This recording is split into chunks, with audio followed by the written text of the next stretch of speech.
tous. Donc, je vais laisser le soin à Benjamin Fiquet de présenter à la fois ICAD et moi, je présenterai ce que nous avons exécuté pour ICAD à travers la mission qu'ils nous ont confiée pour le SIM by ICAD par UrbanSync Platform. Et donc, nous allons vous présenter un support que nous avons préparé pour vous faire partager cette expérience. Donc, vous voyez ici le site des Portes de Paris qui se trouve sur la commune de Aubervilliers. Et donc, c'est au nord de Paris. C'est un grand parc qui représente 60 hectares de parc d'activité. Et donc, Benjamin Fiquet va peut-être exposer à la fois le rôle de ICAD dans ce projet et ce qu'il a animé dans cette décision. Très bien, bonjour à tous. Effectivement, ICAD, donc pour ceux qui ne connaissent pas, l'entreprise est une société foncière qui est un opérateur. Vous voyez mon écran de présentation, Connell, c'est bon? Oui. Donc, qui est une foncière immobilière. Donc, on est propriétaire de murs, premier acteur immobilier du Grand Paris, à peu près pour 2 millions de mètres carrés de propriété. Effectivement, ce qui fait notre spécificité, c'est la propriété de parcs d'affaires, donc de parcs d'affaires au nord et au sud de Paris, d'environ 60 hectares, 80 hectares pour le parc de Orly-Rungis. Donc, on a des morceaux de ville, finalement, et les mêmes contraintes, les mêmes problématiques que l'exploitation d'un site urbain dans lequel on gère à la fois les transports, les infrastructures communes et les espaces extérieurs. Donc, activité de foncière tertiaire, activité de foncière santé. Nous sommes le premier propriétaire de murs de cliniques en France et bientôt Europe, avec des implantations en Espagne, Italie, Allemagne. Donc, avec des exploitants de murs de cliniques type Elsan, Corian, activité de cours ou long séjour. Et enfin, une activité de promotion. On est leader sur l'activité de promotion bas carbone. Hein. C'est notre raison d'être, notre ADN, avec une production d'environ 6000 logements par an. Et on est aussi la caractéristique d'être des aménageurs, donc de pouvoir opérer des opérations d'aménagement sur des villes. Exemple, nous sommes en train de finaliser la construction, en cours de construction du village des athlètes à Saint-Denis, donc qui est un quartier d'environ 10 hectares ou des aménagements à Toulon. Donc l'usage de la maquette numérique est un usage important pour nous. On est sur le parc des Portes de Paris en recherche constante d'amélioration, d'objets qui nous permettent de gagner en maîtrise.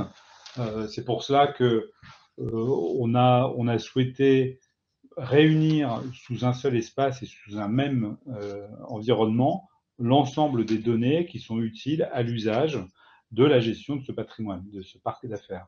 Et donc, ce sont des enjeux pour nous de maîtrise de nos infrastructures, maîtrise de la compréhension et de l'anatomie du bâtiment, et de partager et d'utiliser cet outil au service de notre engagement bas carbone, c'est-à-dire sur une meilleure gestion de l'eau, sur la visualisation de nos enjeux énergie-climat, la gestion des déchets, la biodiversité, notre patrimoine faunistique et floristique qui sont également intégrés sur la maquette numérique. Très bien. Donc, du coup, je poursuis dans cette présentation avec quelques mots sur l'équipe UrbanSync que j'anime, en fait. Donc, je m'appelle Gwenaëlle Carfantan et donc, nous sommes une équipe aujourd'hui de 12 personnes dans un groupe, on va dire, d'une trentaine de personnes aujourd'hui. Nous sommes issus de l'aménagement du territoire et nous avons mis en place et créé des solutions digitales d'aide à la transition écologique et énergétique. Et donc, on s'est inscrit naturellement dans cette dimension du CIM porté vers les questions de bas carbone et de zéro carbone. Depuis 6 ans, nous existons et nous avons préparé ces applications qui aujourd'hui sont reconnues par le CEREMA Lab, par Cleantech France. Voilà, nous sommes en partenariat aussi avec Enedis puisque nous avons aussi besoin de connecter les données énergétiques en temps réel. Et pour cela, nous avons d'ailleurs reçu un prix dans le domaine de l'IA, de l'intelligence artificielle, et nous sommes en cours de validation dans la fondation de Bertrand Piccard, Solar Impulse, pour faire partie des 1000 solutions internationales liées au solaire. Donc, pour rentrer vraiment dans le vif du sujet par rapport au travail de ICAD, donc en fait, l'enjeu, c'était vraiment de créer un outil numérique au service des équipes. Et donc, il y a une multiplicité d'acteurs, multiplicité de services, hein, n'est-ce pas, Benjamin? Et notre feuille de route, c'était d'améliorer la connaissance de leur patrimoine, de pouvoir leur livrer, on va dire, une plateforme unique et d'optimiser ainsi les fonctions d'exploitation grâce à cette mise à jour de données en temps réel. Oui. Évidemment, ça permet de partager. Enfin, je vous laisse peut-être poursuivre par rapport à ce slide. C'est vrai que c'est important. Non, ce qui est fondamental, Gwenaëlle, et c'est ce qu'on expose, c'est que c'est un service qui a été élaboré suite aux besoins et l'expression du besoin des équipes opérationnelles, qui ne se doutaient pas que dans la réponse et de l'organisation du City Information Modeling, ils trouveraient la solution ou la réponse à leurs besoins. Et les équipes ont été pluridisciplinaires. Hein. C'est l'équipe d'exploitation à mes côtés qui est en charge du parc et qui a réuni autour d'elle les équipes sécurité, les équipes d'urbanisme, de commerce, de RSE, pour travailler à une synthèse de l'ensemble des éléments qui leur permettent de mettre en œuvre leurs actions, de rendre compte des actions d'aménagement qui sont réalisées, espace extérieur par exemple, mais également de nous aider dans la prise de décision d'aménagement futur, d'une part, et de rendre compte par l'intégration de données d'usage et de consommation, on y reviendra, de la performance du patrimoine. Donc, merci pour cette précision, mais c'est vrai que je n'avais pas compris que c'était vraiment la base qui s'était exprimée. En tout cas, aujourd'hui, ils sont absolument convaincus que cette simplicité à travers le portail que vous voyez leur permet de parcourir aujourd'hui. Donc, c'est une plateforme qui est accessible par navigateur, évidemment, et donc qui commence à laisser entrevoir tout le patrimoine, donc à la fois des portes de Paris et demain peut-être d'autres sites également.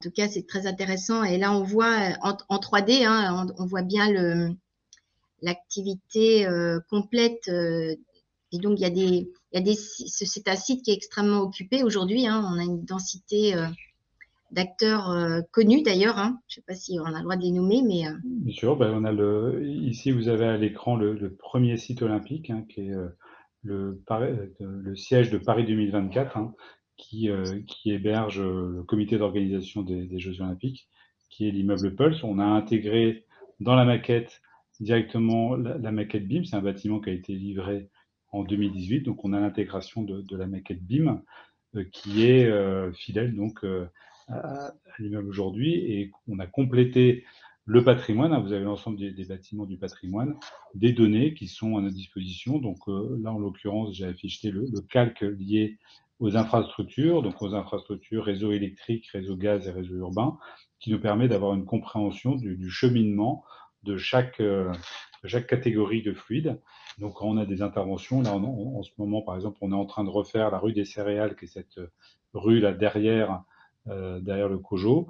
Et ben, ça nous sert pour les équipes opérationnelles à voir où passe le cheminement du réseau électrique. Là, on a les studios de télévision qui sont juste à côté, donc d'éviter les aléas. Donc on voit que la rue des Céréales est faiblement occupée, contrairement à la rue des Fillettes. Du coup, le petit slide là que vous voyez en vignette permet de comprendre les étapes que nous avons constituées en fait pour conduire à cette plateforme que Benjamin vous a montré tout à l'heure. Et donc, c'est une constitution qui a démarré à peu près, donc qui nous a mis 6 mois.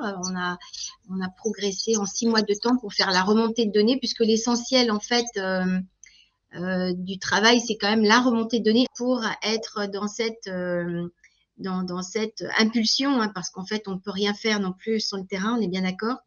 Et le côté réjouissant, c'est que ils sont récompensés, en tout cas, c'est ce qu'ils nous disent, et ils ont une vraie compréhension aussi de l'intérêt de la mise à jour de la donnée, puisque tous les utilisateurs peuvent partager la même chose, ce que Benjamin nous a montré tout à l'heure. Donc, voici des screenshots de vue oblique, puisque du coup, c'est complètement animé, évidemment.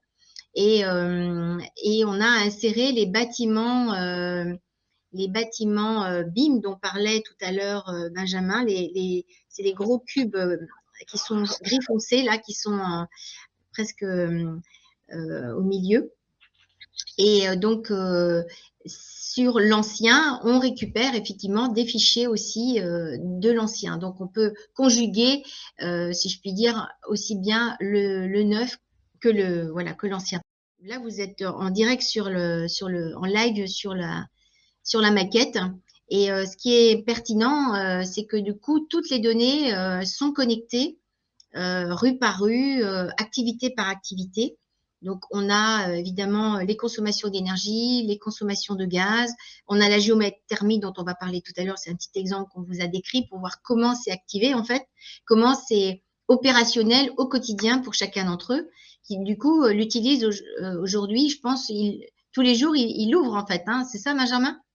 Tout à fait, c'est-à-dire qu'on a des situations inédites. Je décrivais la situation des travaux de la rue du Céréal. Actuellement, on travaille également à des programmes d'adduction fibre optique sur certains bâtiments. Donc là, vous avez l'ensemble du réseau courant faible avec à la fois notre infrastructure fibre optique et le réseau des caméras de vidéosurveillance. Donc ça nous permet de voir des cheminements, de pouvoir envisager des repositionnements de caméras.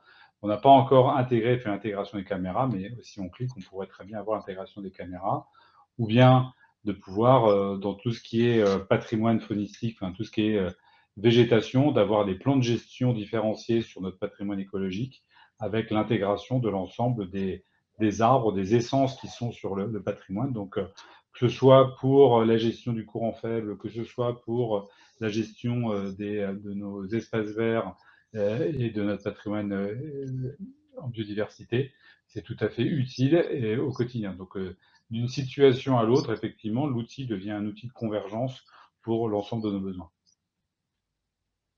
Voilà. Et donc, du coup, c'est mis à jour, évidemment, en temps réel. Hein. Donc, on a des séances de remontée à jour pour, si je puis dire, conduire finalement cette vérification sur chaque cas d'usage. Vous avez une petite liste là qui est démarrée. Donc, on avait la consommation d'énergie, la consommation d'eau, tout ce qui est santé bien-être. Là, on va retrouver la biodiversité.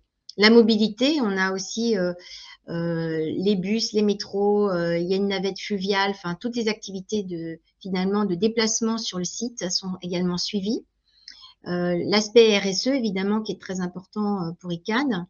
Le service des parcs aussi associé. Les consommations énergétiques, hein, par exemple. Donc l'intégration d'un Voici autre. un dashboard voilà, qui apparaît sur les consommations d'énergie. Donc, non seulement on a les postes, on voit les postes qui sont très producteurs, mais on a aussi les consommations qui sont suivies en temps réel. Donc, du coup, avec l'habitude du quotidien, c'est ça aussi, c'est de détecter les points faibles hein, et de pouvoir aussi mettre en action les remèdes qui apparaissent nécessaires. En tout cas, l'outil est totalement interactif avec les usagers. Et évidemment, c'est bâtiment par bâtiment, ça va de soi.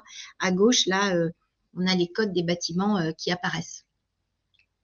Donc, ça leur permet d'avoir aussi bien au service d'exploitation, service. Alors, j'ai plus tous les services en tête, mais il y a le service aussi, on va dire conception, enfin du moins ceux qui engagent en fait L'aménagement, oui. les programmations, voilà, que ceux qui sont en bout de chaîne, si je puis dire, qui sont dans la phase exploitation. Donc tout le monde a besoin des mêmes accès et de la même cartographie des services des parcs, puisque ça rentre aussi dans une amélioration d'une part de la visibilité, mais aussi donner envie à d'autres de venir rejoindre le site. Donc, on a aussi les places de parking et on commence aussi à faire apparaître ce qu'on appelle les IoT, les Internet de l'objet. Donc, ce sont des capteurs et notamment, on a une première série de capteurs sur les réseaux d'eau avec Birds. Et donc, voilà, tout ça va aussi être grandissant forcément et que c'est une plateforme qui sera extrêmement évolutive grâce à cette capacité qui est aujourd'hui déployée. Ça laisse une marge de manœuvre énorme en fait. Donc là, Benjamin fait un petit zoom sur le détail des réseaux. Donc finalement, c'est un avatar complet, enfin on peut dire ça comme ça, c'est un jumeau numérique aussi, hein, un avatar complet doublé de ce langage en fait qui amorce la notion de décarbonation pour justement voir l'efficience et la performance des résultats. En tout cas, l'enjeu, c'est là on a la partie mobilité. L'enjeu, c'est de continuer peut-être à enrichir avec les cas d'usage. Par exemple, il a été évoqué la sécurité. Enfin voilà, il y a des sujets métiers en fait qui apparaissent au niveau des opérateurs qui fait que, eh bien, comme il disait l'autre jour, on était en réunion, ah ce sujet-là, ça pique. Donc, est-ce que la maquette peut nous résoudre ça? Et la réponse est oui. En fait, on arrive toujours à trouver des solutions. Donc, du coup, c'est un gain de temps. Je ne sais pas si on peut le calibrer aujourd'hui, c'est peut-être encore un peu tôt, mais manifestement, c'est une simplification de l'action et aussi un gain de temps pour toutes les équipes qui interviennent de concert, du coup, sur un seul outil partagé. Donc, aujourd'hui, nous sommes en train de démarrer un deuxième site qui n'est pas très loin, mais qui s'appelle Flandre. Et Benjamin, je vois que vous êtes sur le cas de la géothermie. Est-ce que vous voulez peut-être le commenter de façon plus détaillée, puisque c'était un exercice intéressant? Oui, tout à fait. On a aujourd'hui, nous, effectivement besoin de voir, d'étudier le mix énergétique de notre patrimoine et donc de trouver des pistes d'investissement pour des vecteurs énergétiques bas carbone.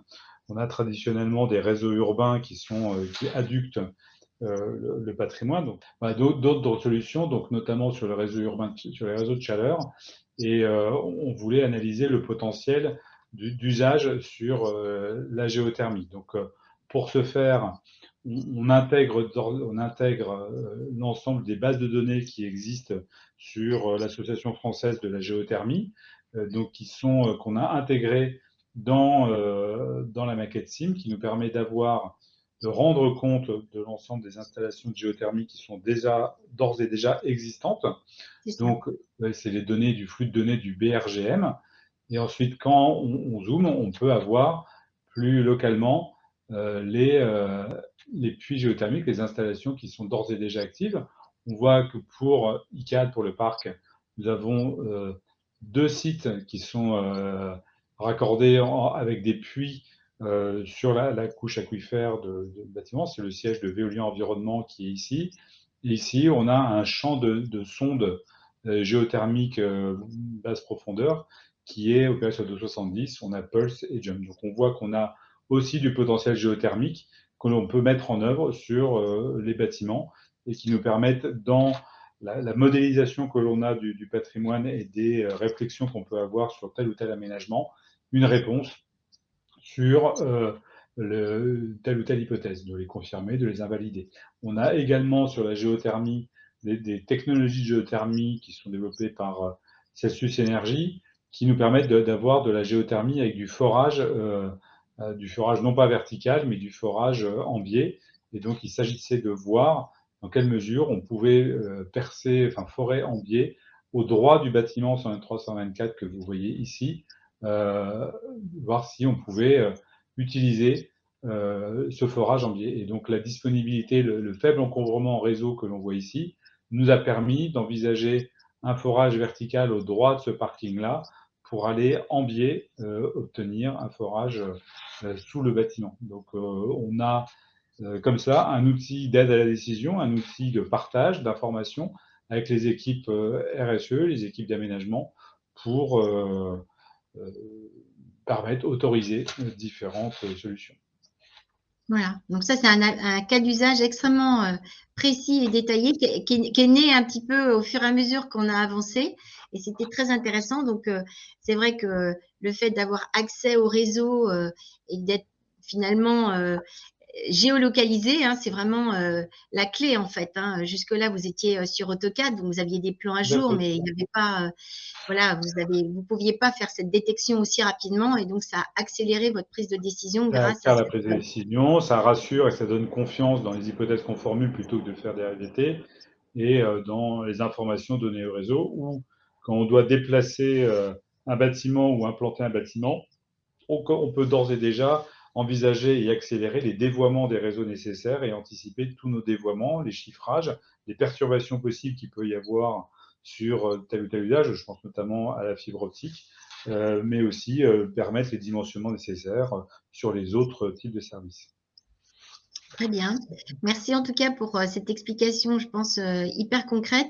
En termes de synthèse, si on avait une conclusion en quelques minutes, je crois qu'il nous reste. Benjamin, vous m'aviez dit, ça c'est un outil inclusif. Exactement, c'est pas un outil réservé aux geeks ou aux rois de la maquette numérique. Ce sont les équipes sur le terrain qui connaissent précisément l'ensemble des sujets qui s'en servent. Et c'est pas forcément des juniors de 25 ans. Eric, que je remercie que je vois dans le chat hein, pour son engagement sur le sujet, quand je lui ai parlé pour la première fois du City Information Modeling, il m'a fait une drôle de tête. Mais qu'est-ce que c'est?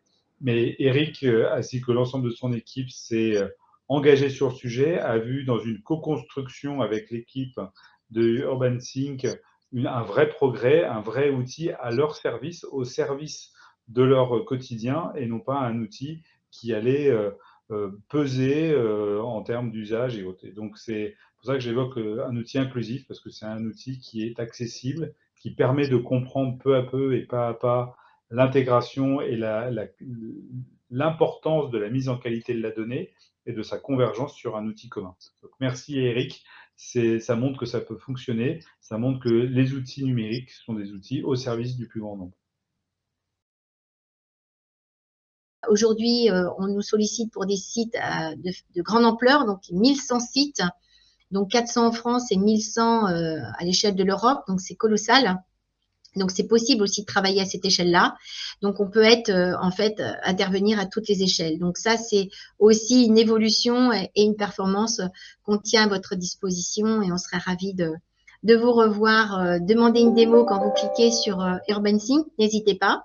Ou vous m'appelez sur mon portable, qui est inscrit aussi sur le site internet d'Esri. En tout cas, je tiens infiniment à remercier Benjamin et toute son équipe d'avoir permis ce retour d'expérience, parce qu'il n'y a rien de tel que ça, c'est de montrer que ça marche. Merci à toute l'équipe qui a œuvré à vos côtés. C'est vrai que c'est réjouissant de pouvoir au quotidien leur fournir des outils de cette qualité. Donc, merci à vous. Merci Benjamin. Merci à tous. À bientôt. Au revoir.